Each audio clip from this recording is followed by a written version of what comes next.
Boa noite, boa noite. 20 horas e a gente aqui juntinho para mais um momento, né, especial em nossas vidas, gente. Boa noite, Carla chegando por aqui. Estão me ouvindo direito, gente? Eu tô aqui na cidade, né, como sempre, para fazer uma live com todo o amor para vocês. Só que em frente à casa que eu estou, tá tendo uma inauguração aqui da noite de Natal da cidade, com parque. Não sei se está dando para ouvir esse som alto, mas vamos lá. Tá ouvindo som, gente? Música, alto-falante? Me conta aí.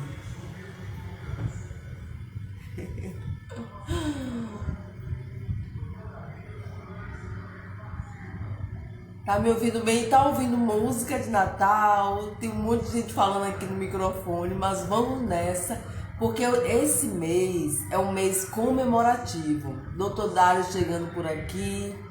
Qual é a intenção minha e da Carlinha nesse mês de dezembro? A gente sempre faz várias lives, faz toda terça, toda quinta e mais algumas extras que surgem. Mas esse mês a gente quer fazer somente 3 lives. Uma com o Dr. Dário, que é uma pessoa que a gente admira demais, sabe? Aquele médico atualizado, que entende, sabe, sobre saúde. Ele não fez somente a faculdade, ele foi buscar conhecimentos extras. E ele vai conversar aqui com a gente sobre a realidade, né? Um cirurgião incrível, quero que ele mesmo se apresente, porque tanto título, tanta coisa boa ele fez na vida para poder ter muitos saberes para trazer para a gente, que ele mesmo vai se apresentar.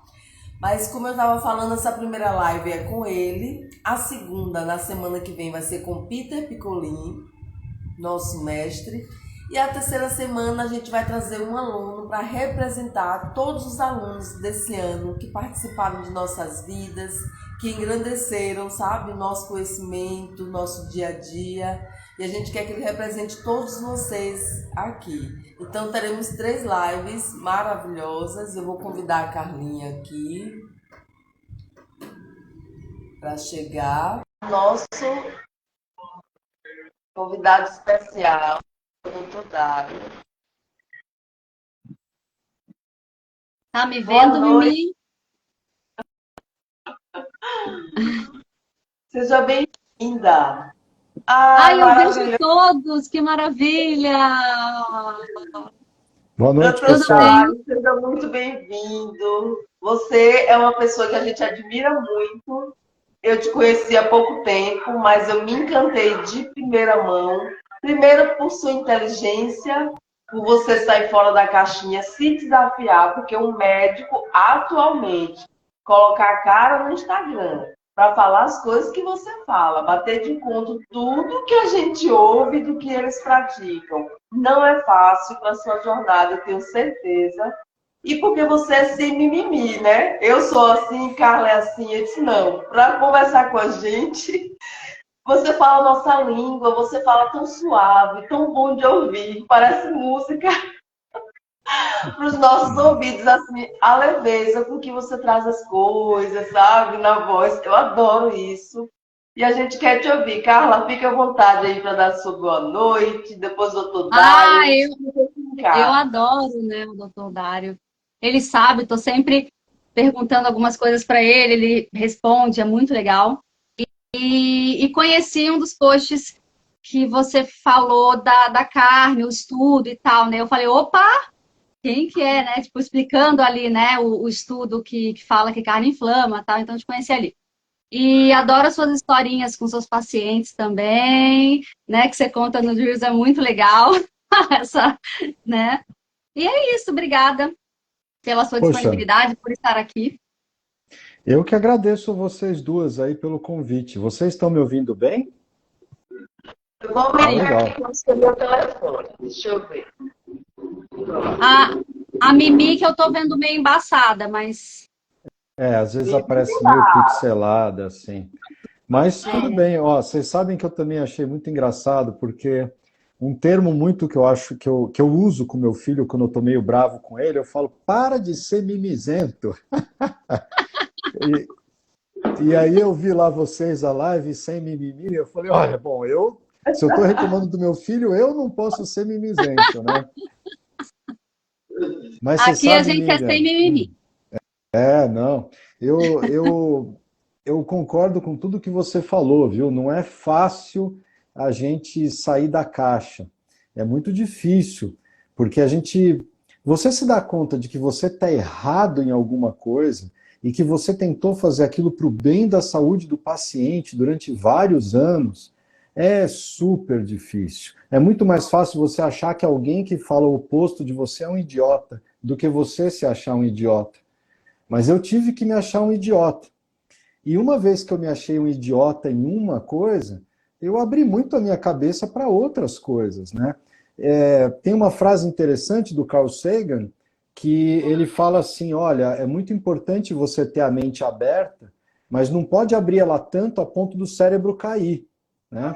Eu concordo, mas por outro lado, tem uma outra frase que eu gosto muito do Frank Zappa, pelo menos me falaram que é Frank dele, Zappa. que ele fala assim, ó, a mente é como um paraquedas, ela funciona muito melhor quando ela está aberta.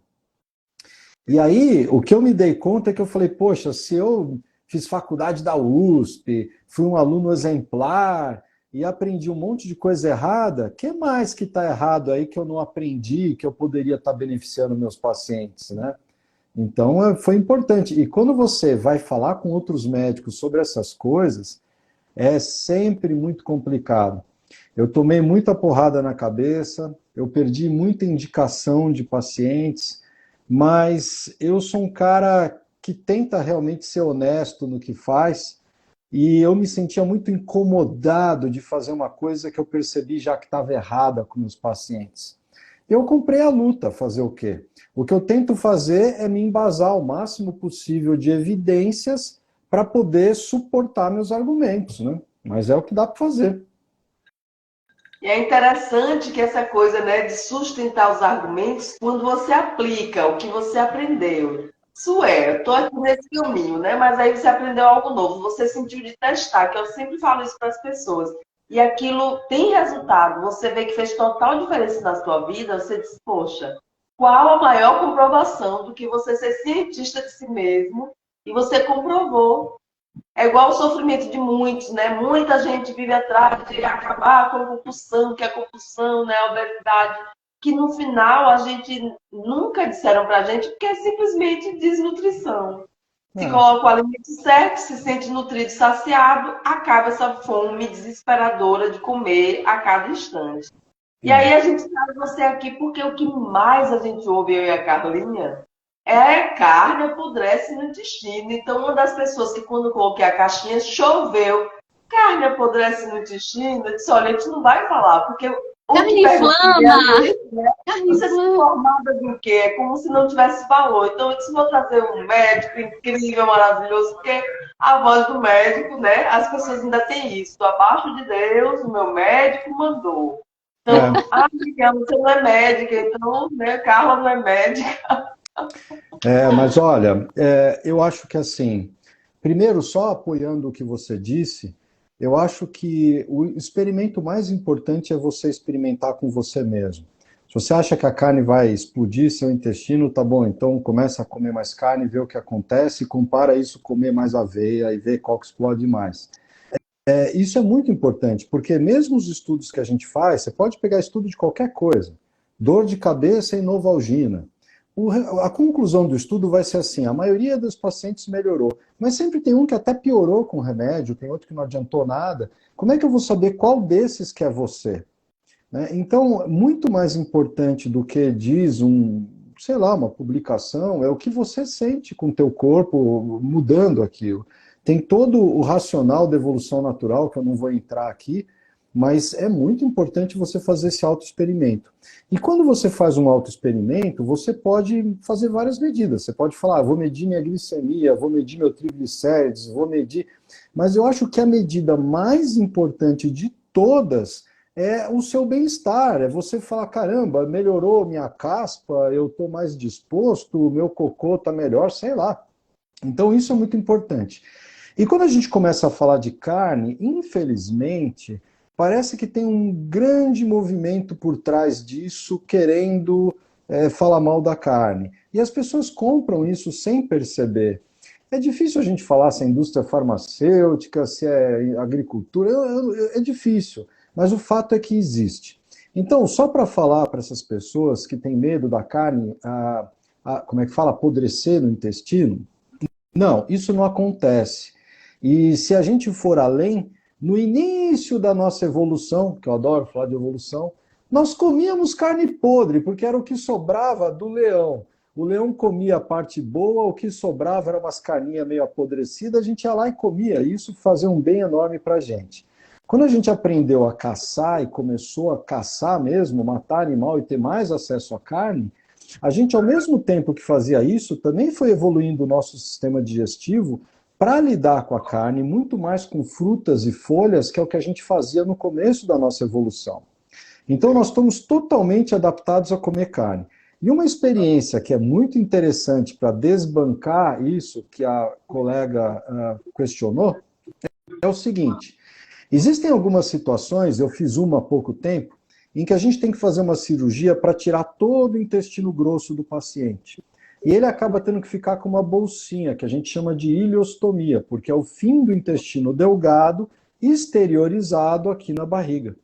E aí é muito interessante, porque o paciente ele começa a aprender o que acontece quando ele come uma coisa e outra coisa.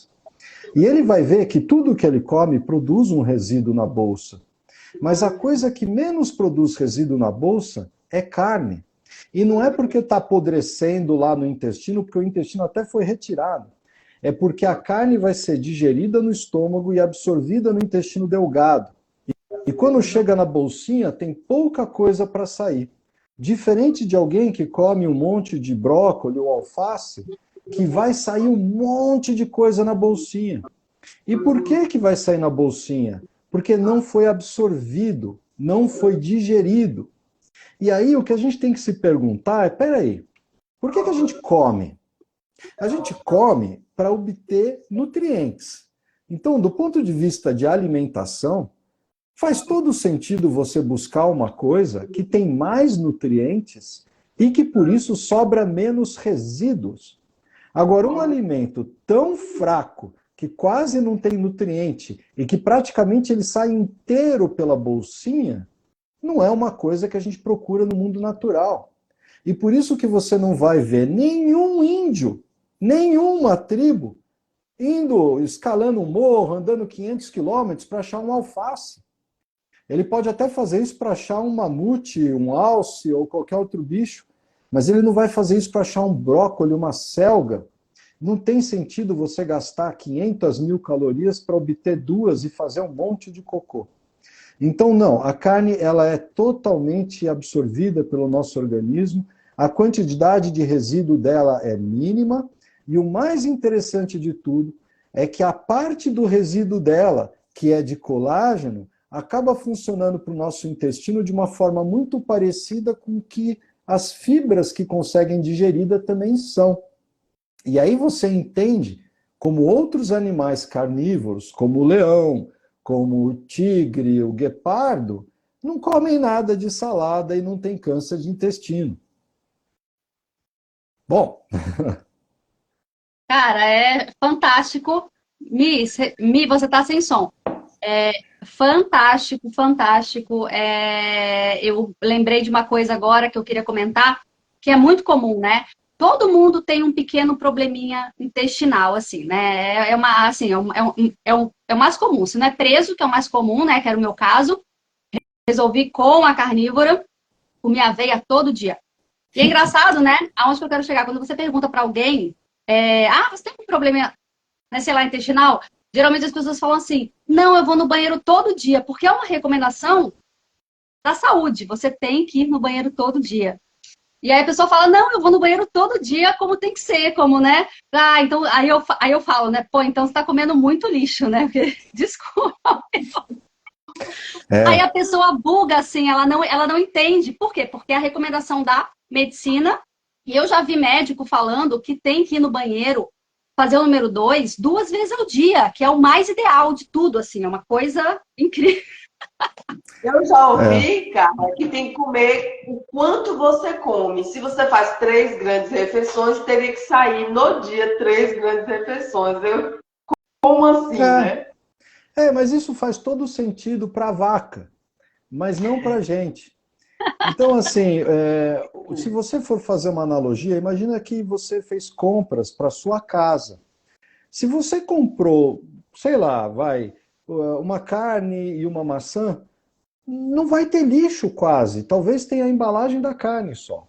Mas se você comprou um monte de pacote, de sucrilho, de não sei o que, você vai ter um monte de lixo, porque são as coisas que você não aproveitou na tua casa, as embalagens. O nosso intestino é a mesma coisa. Se nós tivéssemos uma dieta tão perfeita e um intestino tão eficaz de absorver nutrientes, nós não teríamos anos, porque não precisava fazer cocô, absorvia tudo e acabou o problema.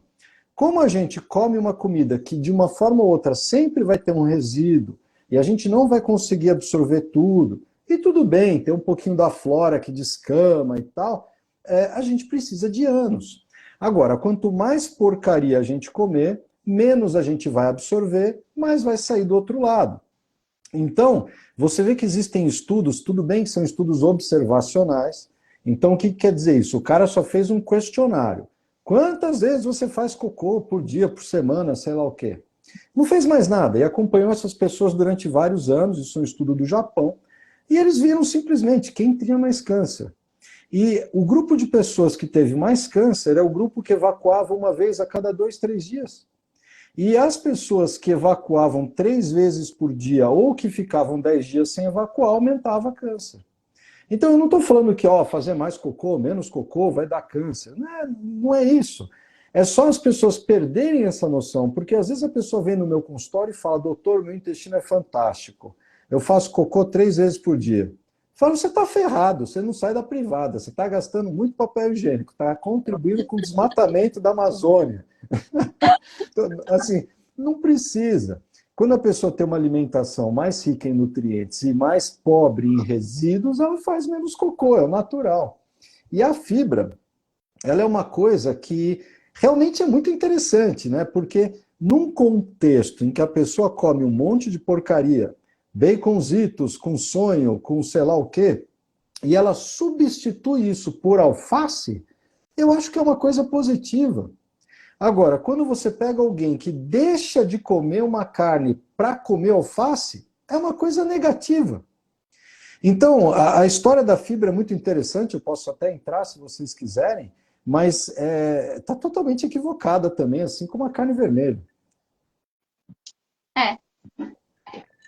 Eu posso dizer com propriedade, porque eu comi muita fibra, comi muito alface, comi aveia todo dia, como mandava o figurino, né? Aquela coisa da diretriz e tudo quanto é lugar, porque a aveia abre a célula, uma explicação lá, o que a aveia faz, que é maravilhoso, né? Eu comia aquilo todo dia, mas não resolvia o meu problema intestinal.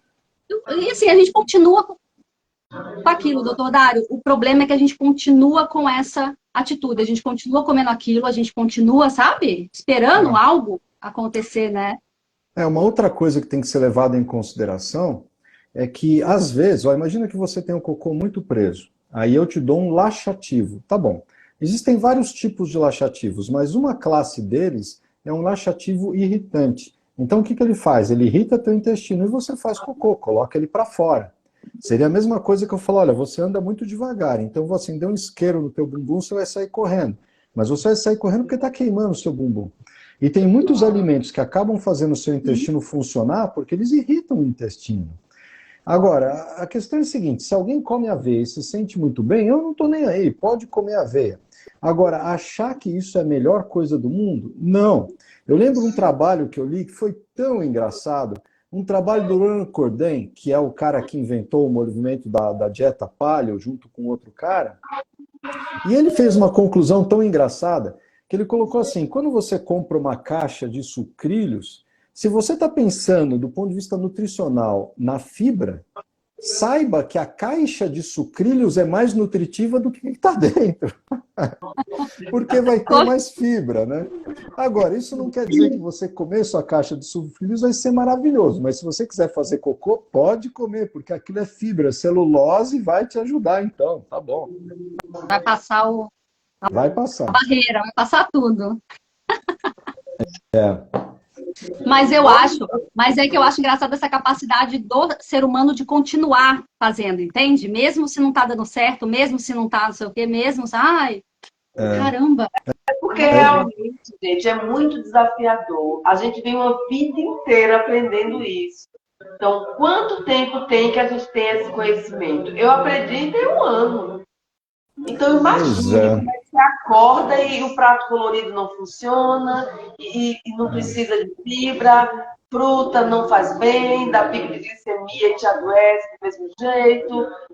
Tudo é o cérebro. Tem que ir, sabe, digerindo aos poucos. Hoje mesmo a gente teve um acesso a uma conversa, hoje à tarde, eu, Carla e várias pessoas, sobre uma menina, uma seguidora da gente, onde ela faz carnívora há 4 meses e ela disse que antes não tinha desafio de estômago, intestino, nada.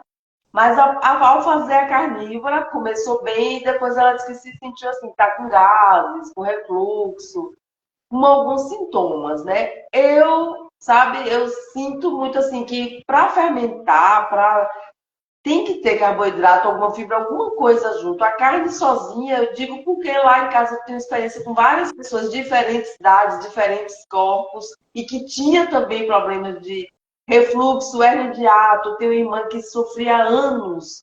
E ao fazer carnívora, tirou com as mãos, assim, dores, e mal-estar e refluxo, tudo em dias. Aí eu não entendi muito isso, eu queria ouvir a sua opinião, doutor Dário. Porque ela diz que está estrita há 4 meses, e está com gás, está com refluxo, está com. Aí eu até mandei uma aula para ela sobre intestino que eu tinha, mandei um vídeo, né? Onde o médico explicava tintim por tintim. Mas eu disse, eu quero ouvir a opinião do doutor Dário. Ok, olha, em medicina é aquela história, nem sempre e nem nunca, né? Existe a maioria dos casos que funciona de um jeito e sempre tem alguém que vai escapar de um jeito. Então, assim, a enorme maioria das pessoas vai melhorar de barriga inchada, de small intestino, SIBO, né? Estou tentando traduzir para o português, supercrescimento bacteriano no intestino delgado, de doença inflamatória intestinal, de intestino irritável. A maioria dessas pessoas vai melhorar reduzindo fibras e priorizando uma dieta carnívora. E não precisa, muitas vezes, nem ser carnívoro. Eu estou falando isso porque, assim, quando eu chegava para um paciente e falava, olha, corta os carboidratos, me achava um cara maluco, super radical. Imagina eu falar, então, para cortar o chuchu e a abobrinha, ou sei lá, e comer só carne. Então, a gente tem que ir de leve. E tem muitos casos que resolvem com uma restrição alimentar muito menor. Agora, tem casos complicados que não resolvem tão bem, mesmo a gente tirando bastante. E aí tem alguns protocolos que o povo utiliza, e tem várias explicações para isso também. A gente nunca sabe direito exatamente o que é.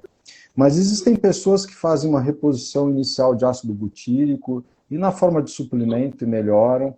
Tem pessoas que têm que parar de comer, inclusive carne mesmo, e priorizar muito mais ligamentos, colágenos, juntas, na forma de caldos, e depois começar a progredir gradativamente para uma carnívora. Tem gente que come carne, mas come ovo e come bacon junto e acaba reagindo com ovo e bacon também, ou até mesmo com a gordura de frango. Então você vê que quanto mais profundo a gente vai, mais complicado às vezes fica. E tem uma outra coisa que a gente não pode descartar. Eu vi outro dia até uma entrevista com uma nutricionista que faz carnívora nos Estados Unidos, eu não lembro o nome dela, porque eu não sigo ela, mas é verdade, ela falou assim, ó, tem alguns pacientes que a gente vê que ele melhora, mas que ele não fica perfeito. E aí quando a gente vai ver, a gente descobre que tem outra coisa que às vezes a gente não sabe tão bem. Então eu vou te dar um exemplo, intoxicação por fungo. Poxa vida, eu não aprendi nada disso na faculdade. Nenhum médico dá bola nisso.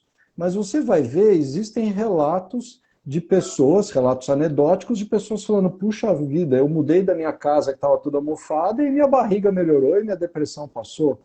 Tem gente, tem um outro estudo também interessante, para você ver como a coisa é complicada. Esse estudo é de 2011. Esse estudo, o que eles fizeram? Eles simplesmente perguntaram para as pessoas, imagina alguém do IBGE passando na tua casa e perguntando, você tem dor de cabeça, você tem dor nas costas, você tem depressão, você tem gastrite? Perguntou todas essas coisas. E depois, os pesquisadores mapearam as queixas com a proximidade ou a distância de antenas que emitiam um sinal de celular. E naquele estudo eles viram que, puxa, quanto mais perto você está de uma antena dessa, mais tudo cheio de problema você tem. Então, veja, é difícil a gente saber, mas será que tem alguma dessas coisas esquisitas, além de nutrição, que está influenciando no caso dessa pessoa? E para terminar, eu vejo isso em pacientes com doença de Crohn, por exemplo. Doença de Crohn, eu sempre vou com o pé muito leve, porque é uma doença bem grave que acomete o intestino, ela pode precisar de cirurgia de urgência, e eu vejo que tem muitas pessoas que melhoram fazendo uma dieta com menos carboidrato, uma dieta paleolítica, às vezes uma paleolítica autoimune, às vezes uma cetogênica, e, nos casos extremos, carnívora. Eles não melhoram com nada disso, acabam melhorando com carnívora. Mas mesmo assim, muitas vezes o paciente já tem um estreitamento, que é uma cicatriz. Aquilo não vai se desfazer com a melhor dieta do mundo. E aí a pessoa come e aquela cicatriz está lá, ela distende, ela fica com desconforto, ela precisa de cirurgia. Então, assim, tem todos esses nuances, né, que precisam ser vistos. E algumas vezes a gente bate cuca e não acha uma explicação. Mas eu abri muito minha cabeça para isso, porque eu vejo que realmente tem coisas que a gente fica muito focado só em um ponto e acaba descobrindo o outro. Tá? Agora, de qualquer forma, já que eu citei o Crohn, eu fico embabascado com o resultado quando o cara resolve fazer mesmo. Porque eu já peguei pacientes que eu mesmo duvidei que ia funcionar, sabe? Você fala, isso aqui eu vou falar e... Acho que até vale a pena comprar o primeiro caso. O primeiro caso que eu tratei desse... Não foi nem com carnívora, tá? Eu só fiz uma dieta que eu diminui lectinas. Foi basicamente isso. E tirei açúcar também, mas tirei mais lectinas. E esse cara, eu lembro que era um engenheiro, um cara jovem, e eu falei para ele, olha, você tem que tomar remédio, você está com anemia, você tem uma massa palpável, seu intestino está furado, grudado no outro intestino, você tem que tomar remédio. E eu dei um maior esculacho nele, porque ele era todo natureba, não queria tomar nenhum remédio. E no fim da consulta ele falou, isso já faz anos, né? Ele falou, não tem nada de comida que dá para eu fazer? Eu falei, tem, vamos fazer isso, diminuir aquilo, blá, blá, blá, blá, blá. Ele voltou depois de uns 2 meses, ele estava ótimo. E aí eu aproveitei para dar aquela esculachada que os médicos dão, né? Eu já não faço mais isso, mas eu aproveitei naquela época. Tá vendo? Você tomou o remédio, agora você ficou bem, o biológico é muito importante, a azatioprina, o metilcortem, não sei mais o quê. E aí ele virou para mim e falou, não tomei nenhum remédio, só mudei a dieta. E aí foi a primeira vez que eu falei, caramba, peraí, como assim? Me conta aí, me ensina. Abriu né? Mas você vê que eu já tinha o conhecimento, mas eu não acreditava nisso. E eu já peguei pacientes realmente que chegaram, eu lembro, faz uns 6 meses, chegou um paciente com doença de Crohn, que é aquele paciente particular que entra toda a família junto, está todo mundo fazendo uma vaquinha para levar ele no médico, porque ninguém mais sabe o que fazer, e ele está morrendo, o cara caquético, e ele vai fazer uma dieta carnívora predominantemente de parte de colágeno. Então, é aquela história, vai comer sopa de osso, caldo de pé de galinha, mocotó e carne, vamos dizer assim. E ele voltou depois de 1 mês no meu consultório, ele estava irreconhecível. Ele quis mostrar para mim que ele conseguia fazer flexões quando ele não andava. Ele nem conseguia andar na primeira consulta. Então, assim, poxa vida, isso às vezes a gente não vê nem com o remédio mais potente do mundo, com dieta integral. E, infelizmente, pouquíssimos médicos sabem. E se eu faço uma coisa dessa e não dá certo, eu sou crucificado. Então, eu tenho que ir muito devagar, mas realmente é uma arma super potente. Faz diferença, doutor Dário, uma pessoa fazer cirurgia com alimentação normal, né? Vamos dizer assim, normal, com carboidratos, industrializados, açúcar, e uma pessoa carnívora? Faz toda a diferença. Olha, é muito interessante que se você for analisar, eu vou até citar um trabalho, já tem alguns anos, mas é um estudo dos Estados Unidos que mostrou que a população, se não me engano, terminou de ver em 2021, não lembro agora, tá? Acho que foi até antes disso. Você só poderia considerar americanos saudáveis 8% da população. Era um número mais ou menos assim. Se você fosse pegar algumas medidas, pré-diabetes, obesidade, sobrepeso, pressão alta, 6, 7% da população americana poderia ser considerada saudável. E isso porque eles nem mediram insulina, porque daí ia baixar ainda mais. Mas o que eu quero dizer com isso? A gente está acostumado a fazer estudo científico e interpretar resultados de uma população representada por um monte de Homer Simpsons. O homem normal hoje de 45 anos é um Homer Simpson. É um cara gordinho, barrigudo, que fica no sofá o dia inteiro tomando cerveja e comendo Dunkin' Donuts. Então, qualquer estudo é nessa população. Então, o que acontece com a cirurgia tal na população? Então, você tem que ir para pensar, é esse cara que eu estou estudando. Quando você pega alguém que faz uma alimentação melhor, a recuperação é fantástica. Então, eu vejo assim, não vai mudar muita coisa numa cirurgia pequena, vesícula, uma hérnia pequena, mas em cirurgias grandes, tipo pancreatectomia, hepatectomia, gastrectomia, é fantástico. E é fantástico por alguns motivos. Primeiro, porque inflama muito menos. A gente mede os exames no pós-operatório, você vê que o paciente está inteiro, ele não está inchadão, com aquela cara de doente e tal. A outra coisa é que ele já está adaptado a fazer uma dieta, vamos dizer assim, cetogênica, ou com menos carboidrato, então ele poupa as proteínas do corpo dele, ele não precisa passar por aquele período que vai ser proteolítico, vai consumir. Então é engraçado que a gente mede a tal da albumina no pós-operatório, e nesses pacientes ela não cai, ela mantém estável, mesmo o cara não comendo. A outra coisa é que quando ele vai realimentar, é muito comum na nossa prática, imagina alguém que tirou metade do estômago, a gente começa com uma sopinha de fubá, um macarrãozinho, um arroz com não sei o quê, bababá, bababá. Tá, e aí vai progredindo. Nesses pacientes eu não faço isso. Eu começo com um pouquinho de proteína. É uma carninha moída, é um ovinho mexido com manteiga, sei lá. E aí eu consigo, numa quantidade muito menor, dar para ele o que ele realmente precisa, que é proteína. E a aceitação é muito boa. Então, eu não tenho uma enorme experiência com isso, eu não tenho uma série de prospectivo randomizado duplo cego, não tem. Mas eu tenho os meus casos e eu sempre tento, num grau maior ou menor, prepará-los antes da cirurgia, porque a cirurgia vai de outro jeito, ela vai bem melhor. Então, realmente tem efeito, sim. Ah, e outra coisa, aproveitando o seu gancho, e não querendo ser chato, mas sendo realista. Existe outro oposto. A pior cicatrização que a gente tem é no vegano. E não devia ser estranho, né? Porque é um paciente que ele é depletado de proteína. Então, a cicatrização dele, a gente precisa de tijolo, a gente não pode esquecer que você é feito de carne e osso e não banana e brócolis. E aí a sua cicatrização depende disso. Então, nesses pacientes, a gente sempre fica mais preocupado. A gente fala, ih, caramba, será que vai grudar a minha costura? Ai, tô até com medo de fazer alguma coisa nesse cara, né? Você fala, tô até...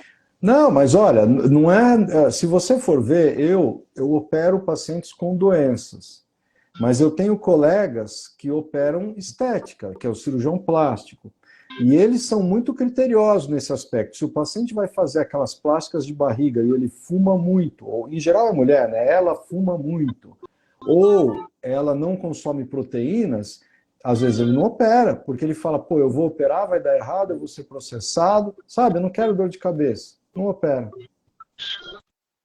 Sim, caramba.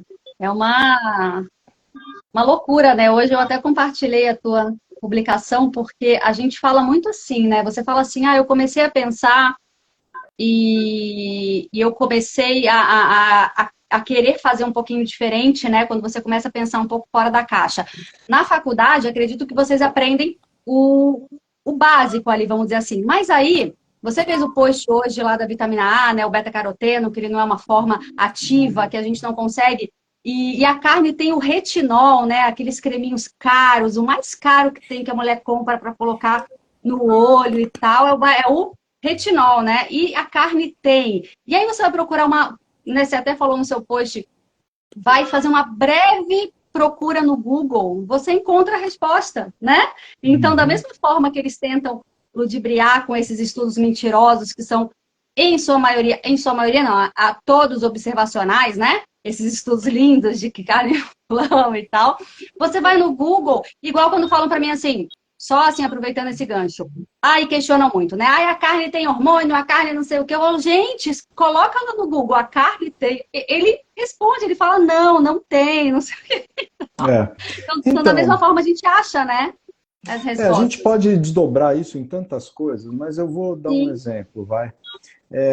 O hormônio que você daria para um bicho, você dá hormônio de crescimento. Tá bom, vai na farmácia e vê quanto custa uma ampola de hormônio de crescimento e vai depois no supermercado e vê quanto custa uma galinha. E você vai ver que se você for produtor de galinha, vai ser impossível você ter lucro injetando hormônio de crescimento. O que aconteceu foi uma seleção genética de frangos que crescem muito rápido. A carne é a mesma coisa. Eu lembro que eu fui dar uma entrevista na televisão e a entrevistadora falou assim, né? Ela se declarou vegetariana e ela falou, mas a carne tem como é que fala? Bactérias, né? Eu falei, não tem bactérias. Você, nesse momento, não tem uma proliferação de bactérias em você, senão você ia estar doente, com febre, passando mal. E se a carne da vaca tiver a mesma coisa, ela vai ter os mesmos sintomas. O que pode acontecer na manipulação de qualquer alimento, você inserir uma bactéria. Embora seja muito mais fácil inserir uma bactéria num alface que você fez cocô para adubar, do que em uma carne que está no frigorífico com todo o rigor, com toda a vigilância lá em cima para ter qualquer problema.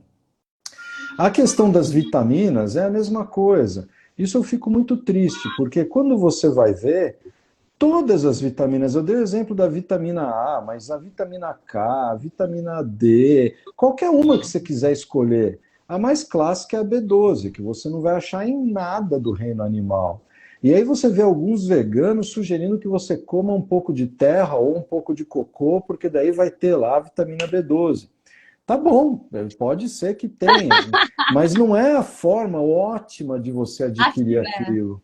Sabe? Então, eu fico triste com isso. A gente é mal informado, eu não entendo muito bem por quê. E quanto aos estudos observacionais, eu já tentei algumas vezes fazer videozinhos, porque os videozinhos são de 2 minutos. E como é que você vai explicar para uma pessoa o que é um estudo observacional? Quais são os critérios de casualidade? O que é um questionário alimentar? E aí você começa a explicar isso, você vê que tem lá 2 visualizações. Aí você fala, tá bom, então eu não vou falar. Mas o que é importante das pessoas saberem é que esses estudos, igual o que saiu recentemente, que a carne da diabetes, são estudos que são ridículos do ponto de vista científico. Eu lembro que esses dias foi um paciente no meu consultório, que ele é um engenheiro do ITA. O ITA, né, é um engenheiro espacial. Eles trabalham com satélite. E aí eu fiquei conversando com eles. Imagina a precisão que você tem que ter de cálculo para ver o combustível do foguete sair da Terra, levar o satélite. Não pode ir muito rápido, não pode ir muito devagar, não pode para a direita, para a esquerda. É uma precisão absurda. E eles acham que essa precisão absurda a gente também tem nos nossos estudos de medicina. Então, quando eu comecei a mostrar para ele como é que era o estudo, ele começou a dar risada.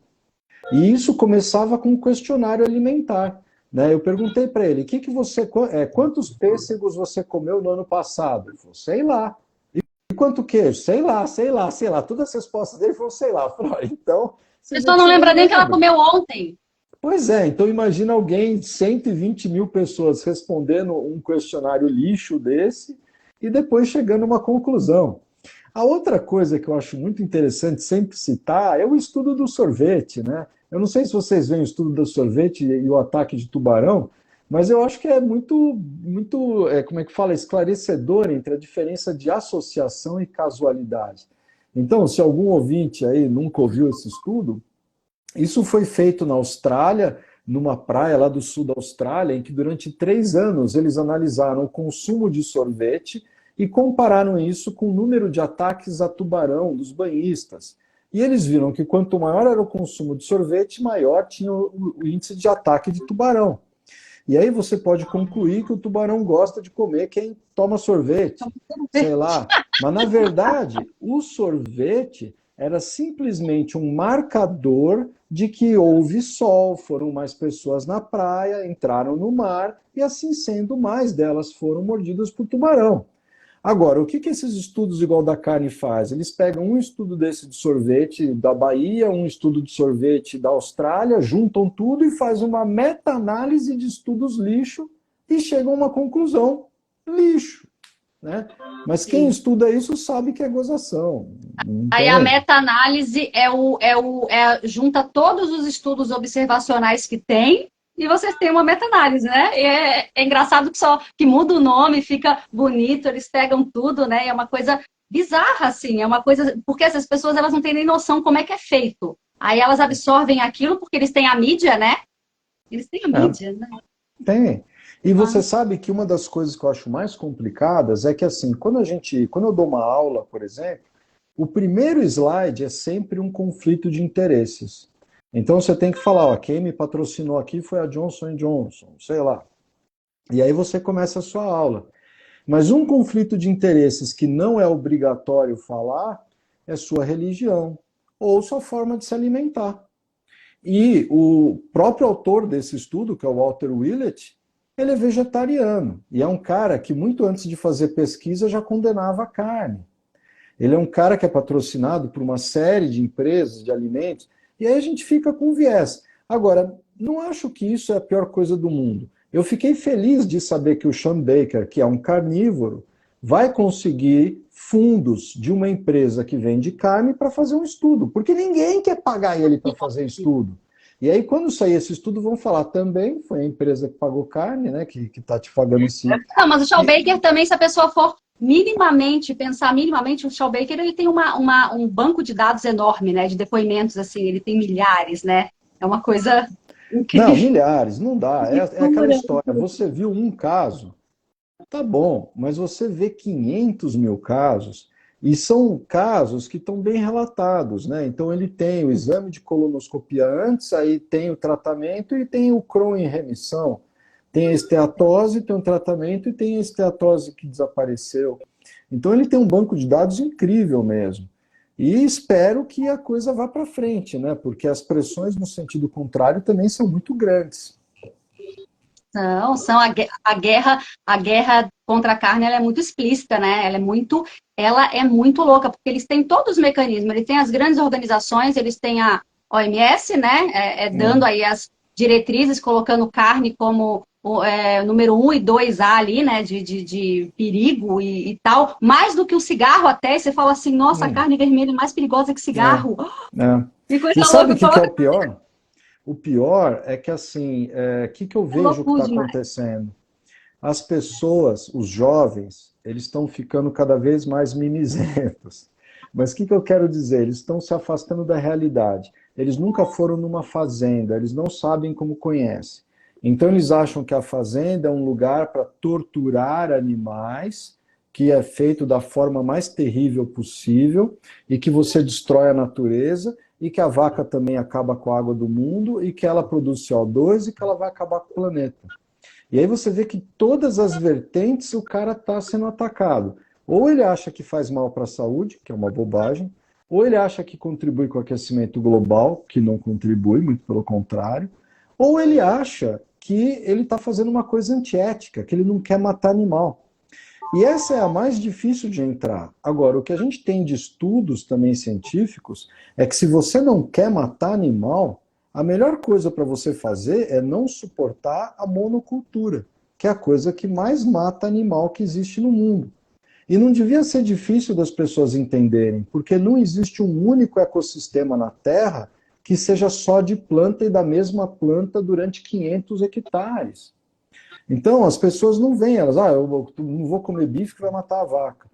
Tá bom, mas na colheita mata rato, tem pesticida, tem raticida, você mata a minhoca que mata o passarinho, que mata o gavião, que mata a cobra, que mata o guaxinim. Mata até as pessoas que estão mexendo com a colheita. Mata com tudo. Você sabe que meu pai, ele mora na roça, e ele falou, pô, teve uma época que acabaram os canarinhos, ele adora aqueles canarinhos amarelinhos, acabou, ele não estava entendendo. Depois eles descobriram que lá perto tinha alguém plantando arroz. E o tipo de agrotóxico que eles usavam no arroz fazia com que a casca do passarinho, do ovo do passarinho, ficasse muito frágil e ele não conseguia se reproduzir. Acabou com os passarinhos. A gente não percebe essas coisas diretamente, né? E acabou a plantação de arroz, voltaram os passarinhos. Então isso é tudo muito complicado. Mas as pessoas têm que ter um banho de fazenda, eu acho, sabe? Voltar para a fazenda, ver como é que funcionam as coisas.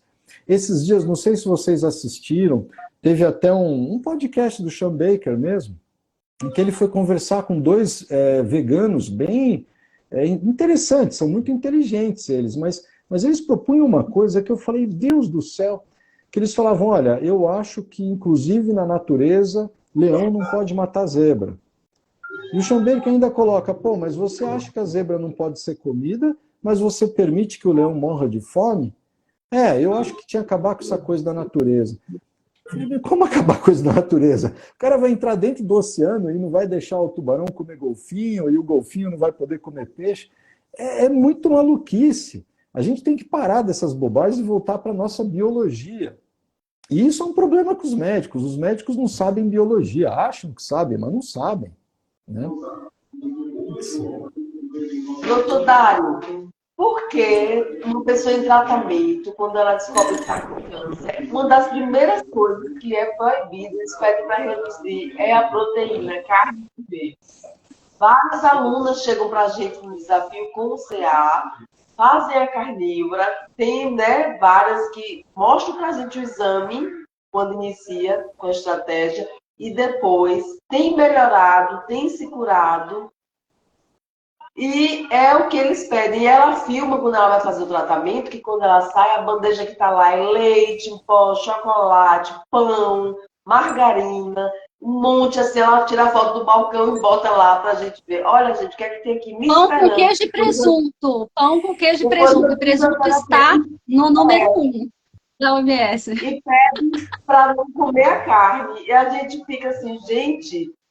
eu não sei até que ponto, né, eles sabem, não querem curar. É um projeto bilionário que eles lucram tanto que eles não têm interesse realmente em curar a população. Olha, eu acho que assim, eu vou ser talvez meio agressivo com a minha resposta, mas eu acho que é por ignorância. Seja. É uma ignorância. E eu vou te dizer por quê. Existem alguns estudos observacionais, como a gente colocou, que relacionam mais carne com uma série de tipos de câncer. Só que é aquela história, depois de tudo que a gente aprendeu sobre carne, o cara que come mais carne, normalmente não sou eu. Não sou eu que estou lá representado nesse estudo. É um Homer Simpson mais tigre ainda, porque ele não ouve nada, né? Ele fuma, ele bebe... Tanto que é muito engraçado, o próprio estudo que saiu na OMS mostrando que comer mais carne dava um pouquinho mais de câncer, mostrava que quem comia mais carne tinha mais acidente de carro. E quem comia frango tinha menos acidente de carro. E se você acha que carne branca te protege de acidente de carro e carne vermelha te dá acidente de carro, isso é simplesmente mais um marcador. O cara que comia mais carne vermelha é aquele cara que bebia mais, que não usa cinto de segurança, que não dorme à noite, que dirige bêbado. É isso, é um marcador disso. Aí eles pegam esses estudos para embasar essas questões. Só que isso também traz um problema, e aí eu insisto na ignorância. Porque, por exemplo, quando você vê o trabalho da OMS, que aumenta a chance de câncer vermelho, teoricamente, não concordo, em 18%, você vai ver outros estudos mostrando que resistência à insulina aumentam em 475%. E aí você está tirando a carne e dando essas coisas que você falou. Não tem sentido algum. Não tem Aquele sentido. negócio, né? Se você não comer carne, você vai comer o quê? Exato, você Né? vai comer mais O que que você vai carboidrato. comer? A outra coisa é que, assim, eu tenho uma série de amigos que são oncologistas e oncocirurgiões. Eu também opero câncer, mas eu não sou só cirurgião de câncer. Você chega para eles e fala, vocês já ouviram falar do efeito Warburg? E ninguém sabe. Bom, Otto Warburg, em 1930, ganhou o prêmio Nobel por mostrar que o câncer se alimenta de glicose.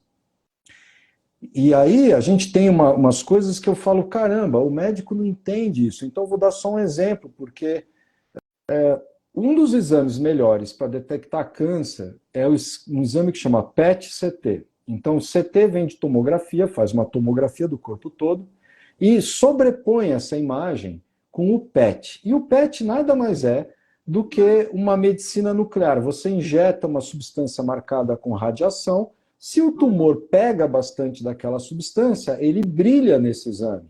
E se você tem na tomografia uma bolota e no PET essa bolota está brilhando, você sabe que aquilo é um tumor. E todo mundo sabe qual é essa substância que a gente marca com radiação para o tumor pegar. Chama-se glicose.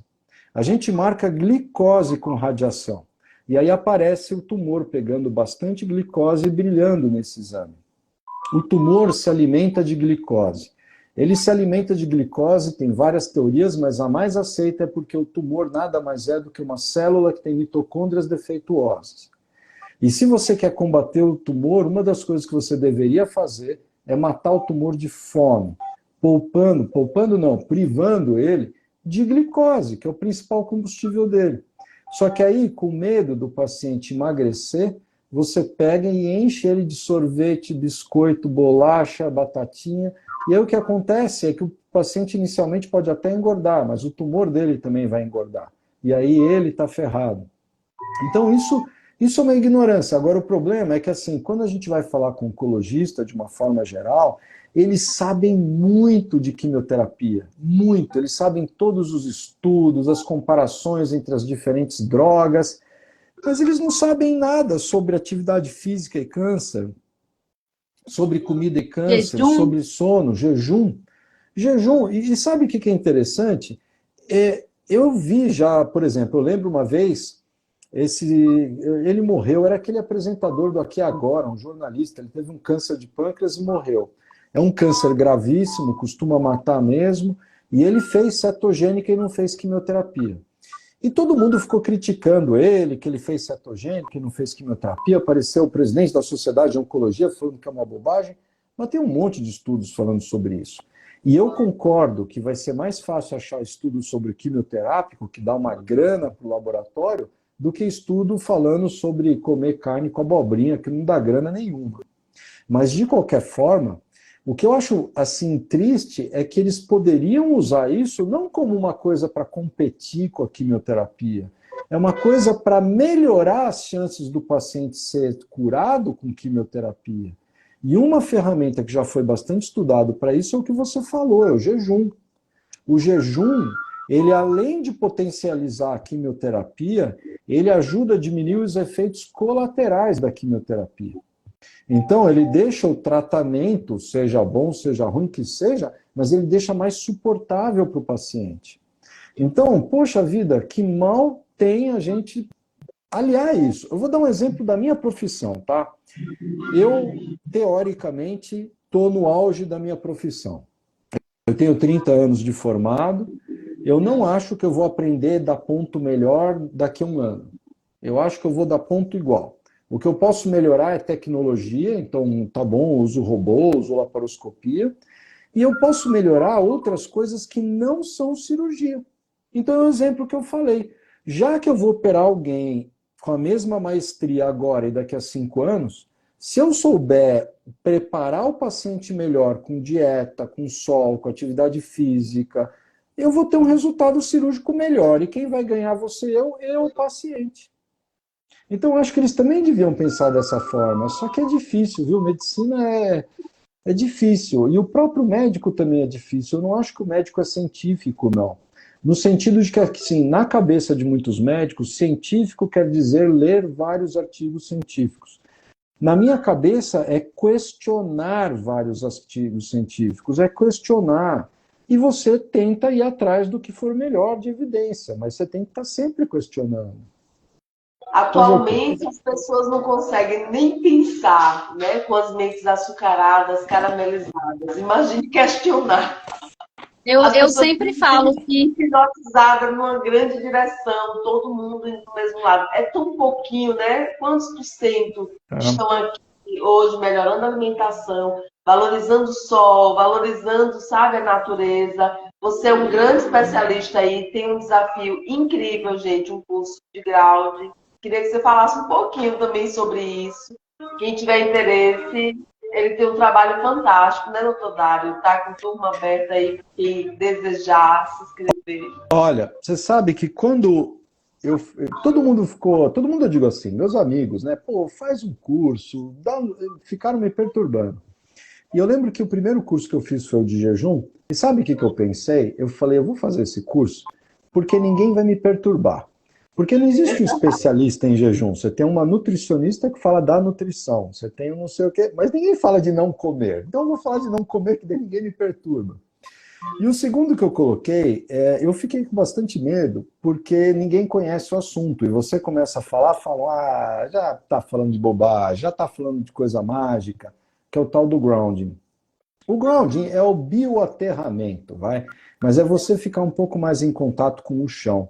E isso parece uma coisa totalmente maluca, e eu vou dizer que estudos sobre grounding, diretamente sobre grounding em humanos, tem poucos. Mas tem alguns muito interessantes pelo tipo de estudo que foram feitos, que são estudos não observacionais. Não é, ó, quem anda descalço morre menos do que quem anda de sapato. Não é isso. É um estudo que eles pegavam e aterravam as pessoas, ou não, sem elas saberem, e mediam uma série de coisas e viam que elas melhoravam. Então, vou dar um exemplo. Eles pegaram um grupo de atletas, faziam os atletas sofrer bastante, e eles tinham que dormir num colchãozinho que um deles era aterrado e o outro fingia que era aterrado. E eles mediam todos os marcadores inflamatórios desses atletas e eles viam que a recuperação em quem dormia aterrado era muito mais rápida. E se a recuperação era mais rápida, ele treinava mais e tinha uma melhor performance. E não é à toa que alguns atletas do Tour da França fazem isso. O que eu acho mais legal também é que quando eu comecei a estudar esse assunto, eu acabei achando uns outros estudos muito antigos, da década de 50, 60, que não eram diretamente sobre grounding, mas que poderiam ser aplicados nesse aspecto. Então, eu vou te dar um exemplo que eu achei bem interessante. Esse estudo, ele começou com ostras. E o cara viu que no aquário de Rhode Island, as ostras abriam e fechavam exatamente no mesmo ritmo que as ostras da praia. Só que ele falou, poxa, essas ostras estão no aquário, que fica iluminado o dia inteiro, na mesma temperatura, dentro de um museu, sei lá, de um aquário. Como é que elas sabem a hora de abrir e fechar? E como é que elas abrem igualzinhas do lado de fora? E aí eles começaram a estudar isso. E o que eles viram é que na gente também tem um monte de efeitos. Então, vou dar um exemplo interessante que eu achei. Na época da Guerra Fria, todo mundo estava com um monte de medo de bomba nuclear, e aí os Estados Unidos estavam fazendo aqueles abrigos subterrâneos, e eles queriam estudar o que aconteceria com as pessoas, no caso de uma guerra nuclear, se elas tivessem que ficar num abrigo daquele durante meses. Então eles pegaram voluntários e colocaram naqueles abrigos e ficavam analisando o comportamento deles. E era complicado, porque você não tinha luz para dizer que é dia ou noite, você tinha uma luz acesa o tempo inteiro, você não tinha barulho para dizer se tinha mais barulho, menos barulho, a temperatura era constante, e eles viram que as pessoas começavam a ficar malucas. Dormia de dia, acordava à noite, dormia, acordava, ficava uma maluquice. Mas quando eles colocavam as pessoas no mesmo tipo de ambiente, só que sem uma blindagem do chão, as pessoas misteriosamente começavam a dormir num ciclo de 23 horas, quase 24 horas. E aí eles falaram, como que as pessoas sabem? Elas não têm a temperatura, não tem relógio, não tem nada. E aí eles descobriram que é pela própria radiação eletromagnética da Terra que cicla ficando mais agitada quando o Sol está batendo nela de dia, menos agitada quando o Sol está do outro lado da Terra, e de alguma forma a gente percebe isso. Então você vê que coisa maluca, tem pouco estudo disso, mas os estudos que tem são muito interessantes. E quando a gente fala em saúde, uma das coisas mais importantes para a gente é o ritmo circadiano. Você quer ver alguém doente? Põe para trabalhar à noite, põe de guarda noturno. E aí, o que vai determinar nosso ritmo circadiano? É comida, temperatura, luz, atividade física e grounding. E hoje em dia todo mundo está de sapato, sentado numa cadeira de borracha, dormindo num colchão e andando de carro. Então, isso é um aspecto. Isolando, né? Tudo Oi? isolando. Tudo isolando. Você acorda, já calça o chinelinho para não pisar no chão frio, Sabe já uma outra isola. coisa? Entra no carro, Uma isola. outra coisa. Não vai outra coisa que já acorda o trabalho. Aí o trabalho, você sai de dentro do carro, que é artificial, e entra numa sala artificial, passa o dia trabalhando, totalmente fora da natureza, né? O meu estudo também é comigo mesmo, eu moro em roça, moro em sítio, e é incrível a diferença da digestão. A gente come, se faz uma caminhadinha leve, despretensiosa, a gente arrota, a gente automaticamente, aquilo é incrível a digestão, o bem-estar que causa. Cabelos que vivem em pé, o cabelo frio abaixa. Mamãe que amamenta com os pés no chão, o filho não tem cólica. Porque como ela é pequenininha, né, não consegue ter aquela digestão, toma aquele leite, principalmente pessoas que comem tranqueiras aí, se amamenta com o pezinho no chão, faz total diferença. A criança não tem cólica, digere aquilo facilmente. O sono melhora, dores, recuperação muscular é infinita, os benefícios são infinitos. Principalmente quem tem desconforto digestivo, né? Faz total diferença, desinflama. E você sabe que, assim, uma das teorias que isso aconteça é que, se você for ver, ninguém pensa nisso, né? Mas fica todo mundo falando, o estresse oxidativo, os radicais livres. Tá bom, do ponto de vista técnico, radical livre é uma molécula que perdeu um elétron. E ela sai querendo pegar o elétron do vizinho e destrói o vizinho. Isso é um radical livre. E um antioxidante nada mais é do que uma molécula que doa elétrons. Então você pega uma molécula que doa elétrons para um radical livre e acalma o radical livre. Por isso que ela é uma antioxidante. E a coisa mais rica de elétrons que existe é a Terra. E quando a gente pisa nela, a gente está adquirindo esses elétrons. E o que é interessante é que, assim, eu sou um ignorante do ponto de vista eletroeletrônico, mas existem engenheiros que estudam isso. E você consegue medir isso com aparelhos. Isso é muito interessante. A gente trouxe um engenheiro elétrico, e ele tem um projeto, tem salvo essa live, para quem interessar, está no feed. É incrível a profundidade do que o ground pode trazer para a vida da gente. Até emagrece. Ele tem estudos que comprovam isso. Uma melhora, eu acho que assim, grandiosa. O que eu penso é, como a gente vai fazer qualquer tratamento, o tempo inteiro a gente está pensando em custo, risco e benefício. Então, se você falar, olha, eu vou pisar mais no chão da minha casa descalço, tá bom, você pode pegar um bicho de pé, você pode pisar num caco de vidro. É esse o risco. Você não vai gastar nada, você não vai ter que comprar nenhum pé, você já tem o seu pé, sei lá. E o risco é muito baixo e tem um potencial benefício. Então, eu acho interessante. Se fosse uma coisa que fosse super cara, que você fosse, olha, cuidado, pode ser que faça bem, mas pode ser que você vai infartar, aí a gente tem que ficar bem atento. Agora, infelizmente, faltam estudos. E eu mesmo queria fazer um estudo sobre isso, e eu estou tendo uma dificuldade incrível. Mas eu vou conseguir. E aí eu quero fazer um estudo prospectivo, randomizado, duplo cego, da melhor forma possível. Vamos ver o que vai acontecer. Mas é um sonho ainda. Vamos ver.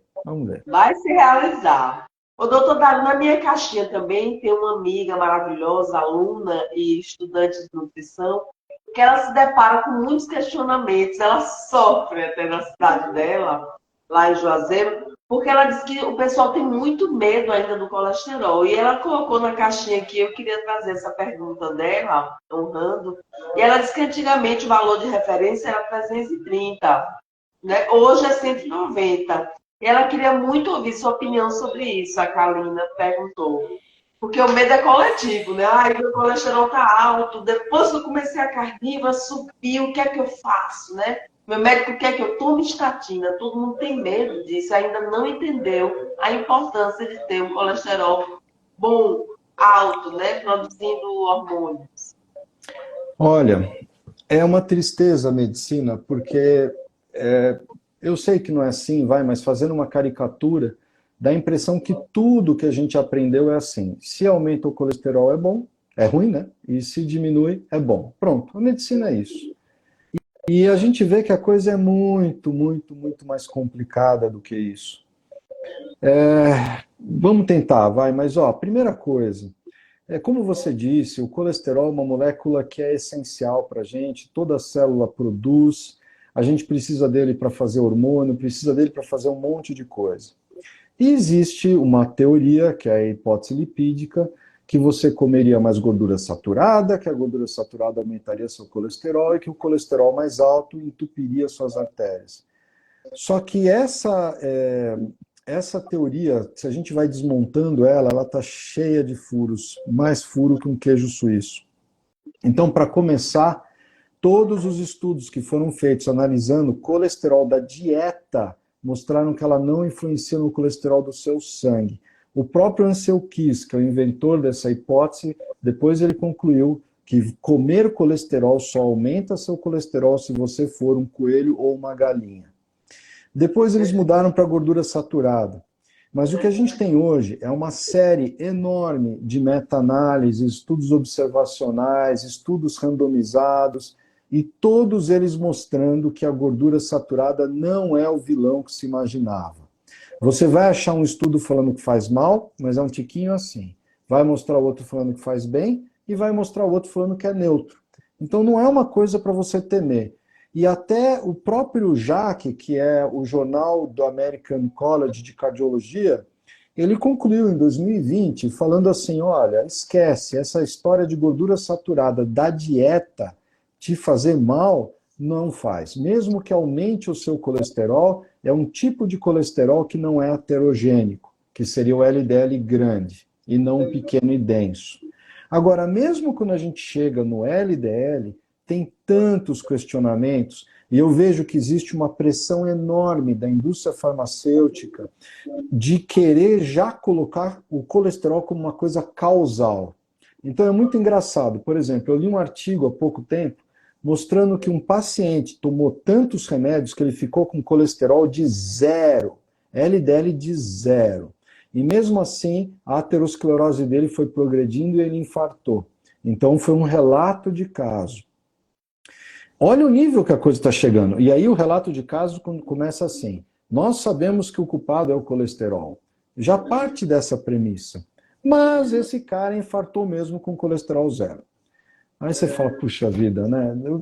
Tem outras coisas. Então, o que eu posso dizer é assim, quem tem medo de doença cardiovascular, o grande vilão que os estudos mostram é resistência à insulina. Esse é o grande vilão. Existem outros vilões também. Se você fuma, eu não estou nem aí como é que é teu colesterol, você vai infartar mais. Se você vive numa cidade poluída, você vai infartar mais. E sabe o que é engraçado? Para você ver como tem essa visão míope das coisas. Qual que é a doença que mais dá entupimento de artéria que existe do mundo, né? E aí você vai ver, então vou dar um exemplo. Tem um estudo que foi feito recentemente que ele mostrou que se você tem um colesterol ruim, você tem um aumento de chance de ter aterosclerose em 20%. Vai? Se você tinha diabetes, era em 1.200%.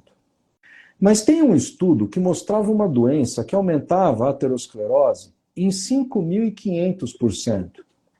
Essa doença é a anemia falciforme. E dá na mesma qual que é teu colesterol.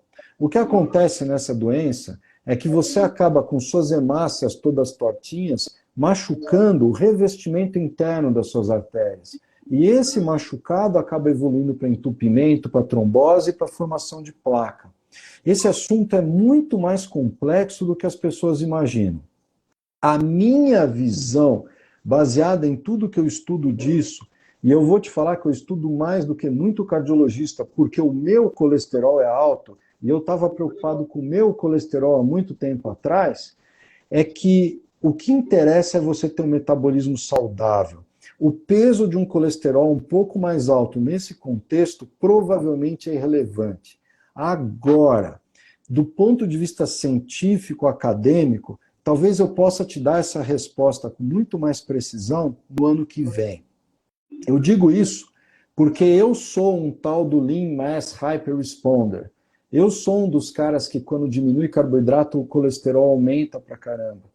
Mas apesar disso e de ter 52 anos, as minhas artérias do coração, do pescoço e do cérebro já foram estudadas e elas estão limpinhas.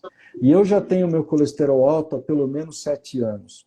Mas de qualquer forma, o que é esse estudo que eu estou citando? Quando a gente pega a pessoa com colesterol alto, que infarta mais, normalmente ele também é diabético, ele também é obeso, ele também fuma, ele também é sedentário, ele também fica comendo óleo de soja. Então é difícil a gente saber o que é o principal causador do problema.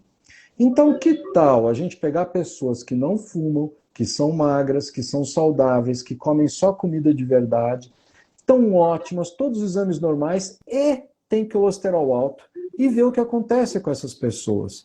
E fazer exames das artérias e acompanhar elas. É isso que está sendo feito nesse momento, nesse estudo.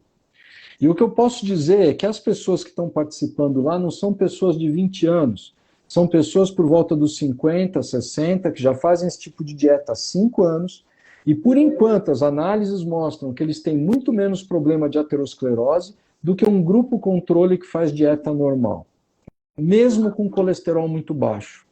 O que eles vão fazer agora é, depois de um ano, repetir o exame das artérias do coração com contraste, é o melhor exame possível para ver isso, e ver o grau de progressão que houve dessas lesões e comparar isso com o grau que é esperado numa população normal. E a gente está falando aqui do 1% das pessoas com maior colesterol que existe. Então a gente vai poder dar uma resposta com mais dados científicos. Agora, o que eu gosto mais disso não é esses estudos, eu já li tantos esses estudos, é uma coisa que as pessoas menosprezam muito. Quando a gente vê dados históricos, a gente vai ver que as populações comiam muito mais carne, muito mais gordura, e elas tinham muito menos infarto.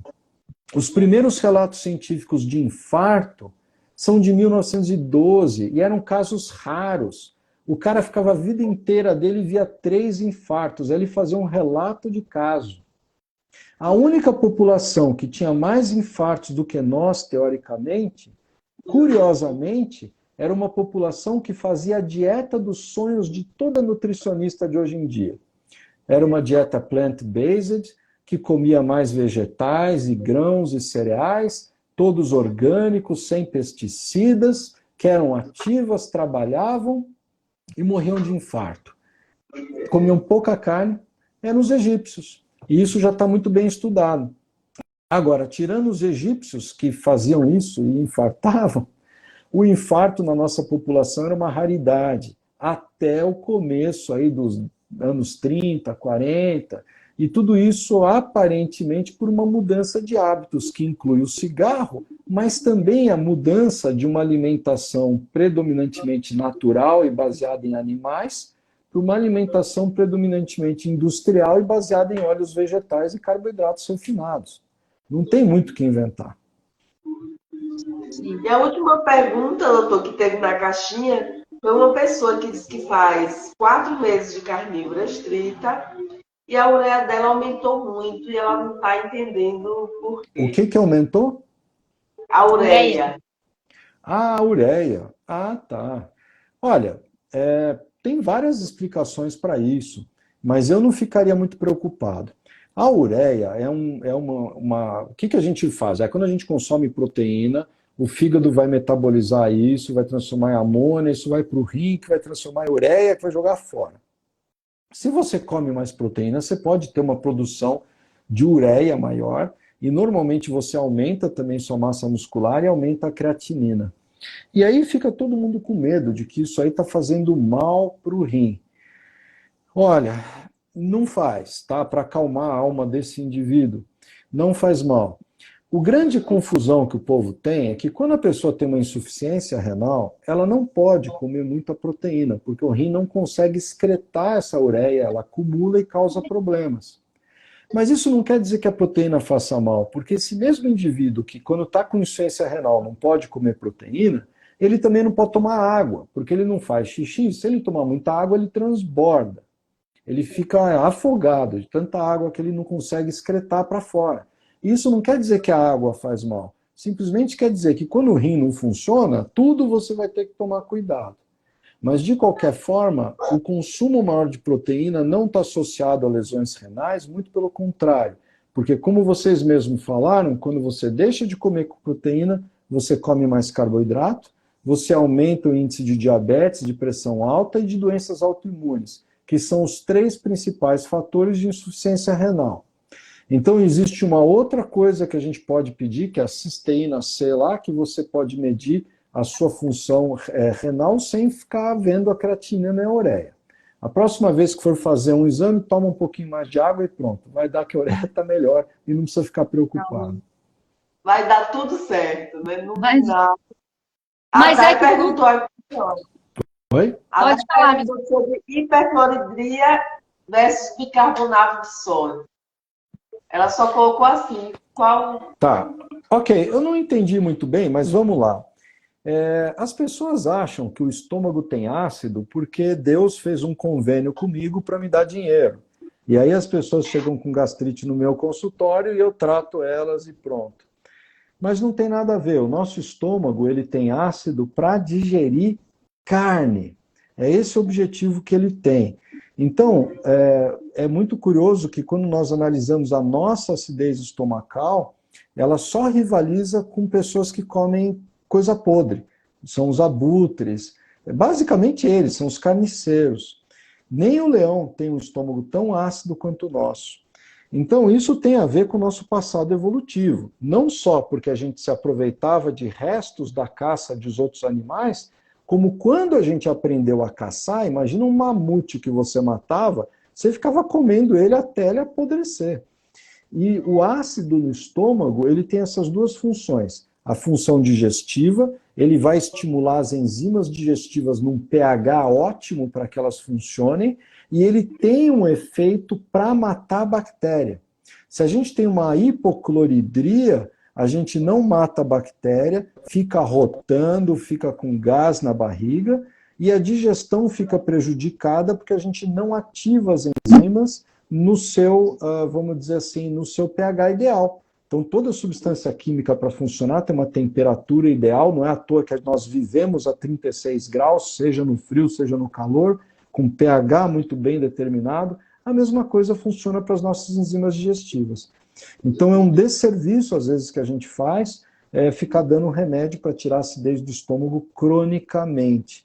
Em algumas situações precisa, mas é por um curto período de tempo. Tem que ir na causa, né? Tem que mudar a alimentação, tem que aquela coisa, né? Que a gente já, né? Uma alimentação extremamente alcalinizante, né? Né?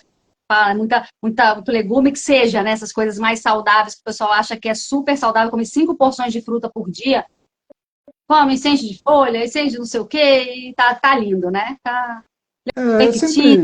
É difícil a gente pegar e dar uma regra que sirva para todo mundo, né? Já tentaram fazer isso com a pirâmide alimentar e foi uma porcaria, né? Mas o que eu acho é que assim, a maioria das pessoas hoje não tem um metabolismo saudável suficiente para ficar se enchendo assim de vegetais e de frutas como eles acham que é o ideal.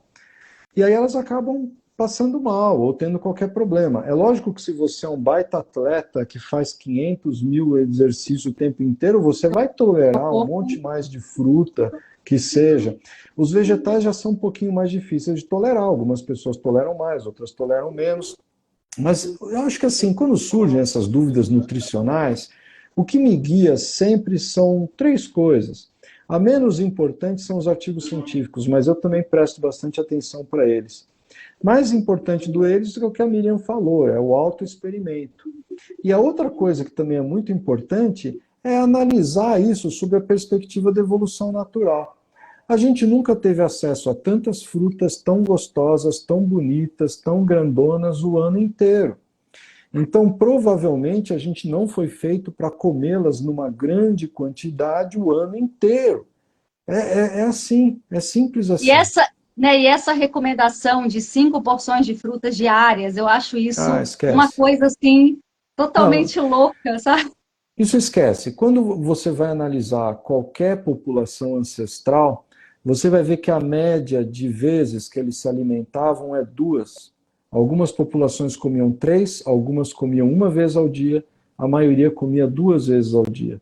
Então, você pegar um ser que se evoluiu milhares de anos comendo 2 vezes por dia e mandar ele comer 5 vezes ao dia, um alimento rico em carboidrato e frutose, não tem nada a ver com a nossa evolução. E até mesmo quando a pirâmide alimentar cita os grãos, ó, você vai comer grãos 5 vezes, 7 vezes por dia, a gente não pode se lembrar que os grãos surgiram no crescente fértil há 10 mil anos. E 10 mil anos para a nossa história evolutiva é ridículo. É ridículo. Sabe, a espécie de hominídeo, 3,2 milhões de anos, a espécie de Homo sapiens, 300 mil anos. Não tem por que a gente achar que o ideal é o que surgiu em uma população há 10 mil anos e foi espalhando. As pessoas esquecem que o milho a gente descobriu há 500 anos, quando chegou Cristóvão Colombo nas Américas. Sabe, a maioria de nós três aqui tem descendente europeu, e aí, a gente não conhecia o milho até 500 anos atrás. Então, essas coisas as pessoas esquecem. Por isso que eu falo que o médico devia ter um pouquinho mais de aula de biologia, antropologia, história natural. Aí ele ia parar, é verdade, não faz sentido. Pronto, beleza. Já comi muito milho e ficava feliz de ver o milho depois. Olha, eu não vejo grandes problemas, mas assim, Ele não é. simplesmente não Coitado, digere, né? ele Dá vai. pra lavar, comer O de que eu novo, penso lavar assim, o olha, cabelo de se você novo. perguntar qual que é a dieta ideal é uma dieta que vai te trazer todos os nutrientes e trazer poucos problemas. Eu acho que é basicamente isso. E isso está muito mais para o lado da carne, não tem a menor dúvida, do que o lado do milho. Se o cara suporta comer milho, ele come, não tem nenhuma doença, ele está bem, então tá bom, então come, eu não vou ficar contra o milho. O grande problema é o que a gente vê hoje. Todo mundo falando que o milho é uma beleza e que a carne vermelha é uma porcaria, quando na verdade é exatamente o oposto. É isso. Doutor Dário, Oi. deixa eu só fazer peraí. Sobre o ácido úrico, que você Não, que você como vai. conseguir regular o pH do estômago? A pessoa chega bagunçada, como é que ela consegue regular mais rapidamente o pH do estômago? Ô Miriam, eu não te ouvi, eu não sei, cara, você ouviu Como que a pessoa consegue regular o pH do estômago? Acredito eu que é se alimentando melhor, né? Mas a Não. questão é a seguinte, para que ela quer regular o pH do estômago? Não precisa regular o pH do estômago. Se você come o que você foi feito para comer, o estômago vai funcionar do jeito que ele funciona. Sei lá, não tem que regular o pH do estômago. Tomar alguma coisa para regular o pH do estômago. Olha, quando a gente está de médico numa UTI, a gente tenta controlar. Imagina que o paciente está entubado, está sedado, a gente tenta controlar o oxigênio que entra, o oxigênio que sai, a quantidade de água que entra, a quantidade que sai, a comida que dá, a temperatura, blá, blá, blá. E eu posso dizer para vocês que a gente é péssimo em fazer isso. Com toda a tecnologia que a gente é péssimo. Todos nós temos um negócio dentro da nossa cabeça que chama hipotálamo, que controla tudo isso. Então, desde que você esteja bem, fazendo o que você foi feito para fazer, não fica tentando controlar sua temperatura, controlar seu estômago, controlar sua acidez. Teu corpo já faz isso automaticamente. E aí, só entrando na sua questão de baixo do ácido úrico, você falou, né? Qual Não, era a a pessoa dúvida? perguntou como lidar com o aumento do ácido úrico devido à dieta carnívora. Devido à dieta carnívora. Então, tá Então, eu queria que bom. você comentasse essa pergunta nesse contexto, porque tem uma série de coisas que a gente precisa analisar, né? Para, sei Tem, lá. mas olha, então vamos lá. Primeira coisa, tem um autor que estuda muito o ácido úrico e ele fala das 5 causas de subir o ácido úrico. A causa número 1 é álcool.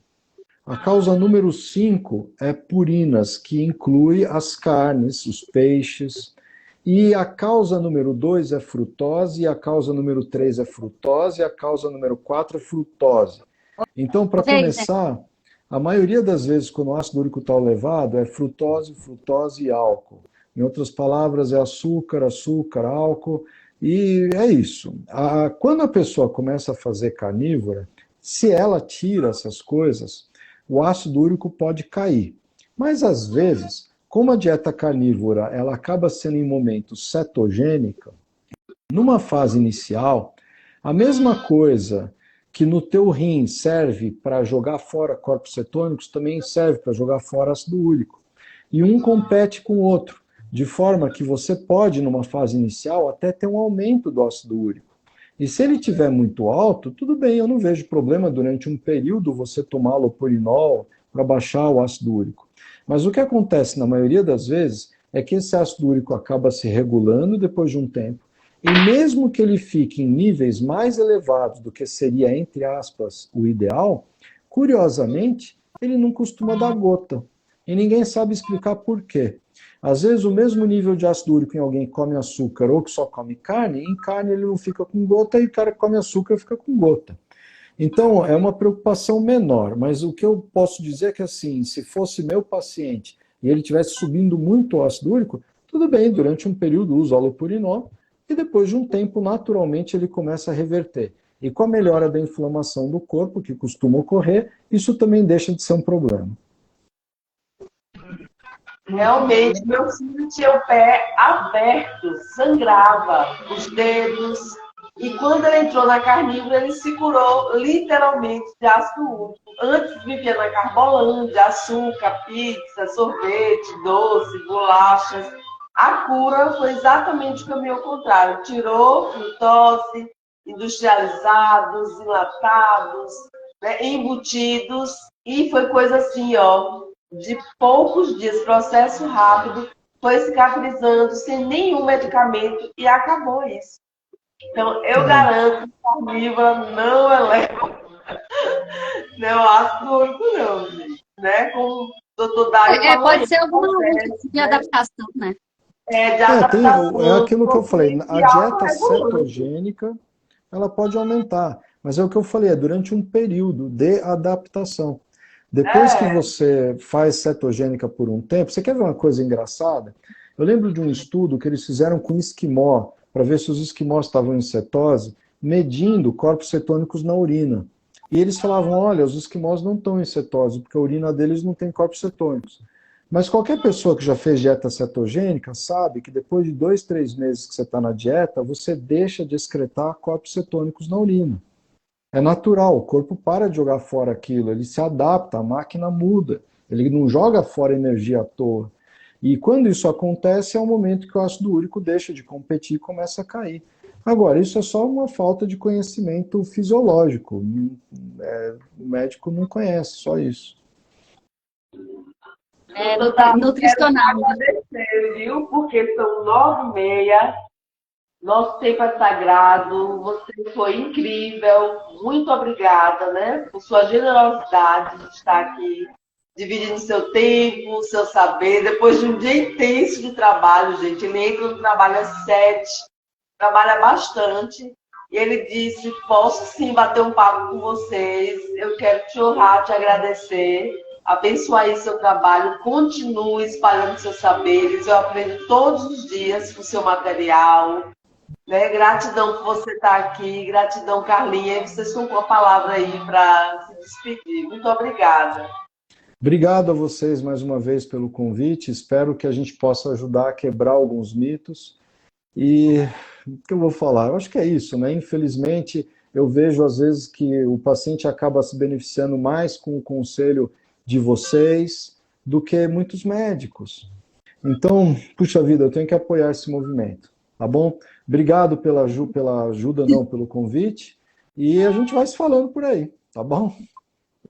Doutor Dário, obrigada, tá? Você sabe que eu sou sua fã, né? Eu sempre falo isso para você, tô sempre compartilhando seus posts e te recomendando também, quando alguém me pergunta, Carla, tem um médico com tal que eu posso confiar e tal, e eu tô com medo de mostrar esses exames aqui pro meu médico, porque ele não é carnívoro, ele não vai entender nada, ele vai me dar uma... Eu falo assim, não, fala com o doutor Dário. Obrigado. Porque a gente tem poucos, mas a gente confia bastante, né? Porque a gente está acompanhando também. E aprendendo bastante também, e esse movimento carnívoro tem que continuar, né? Mas obrigada aí, tá?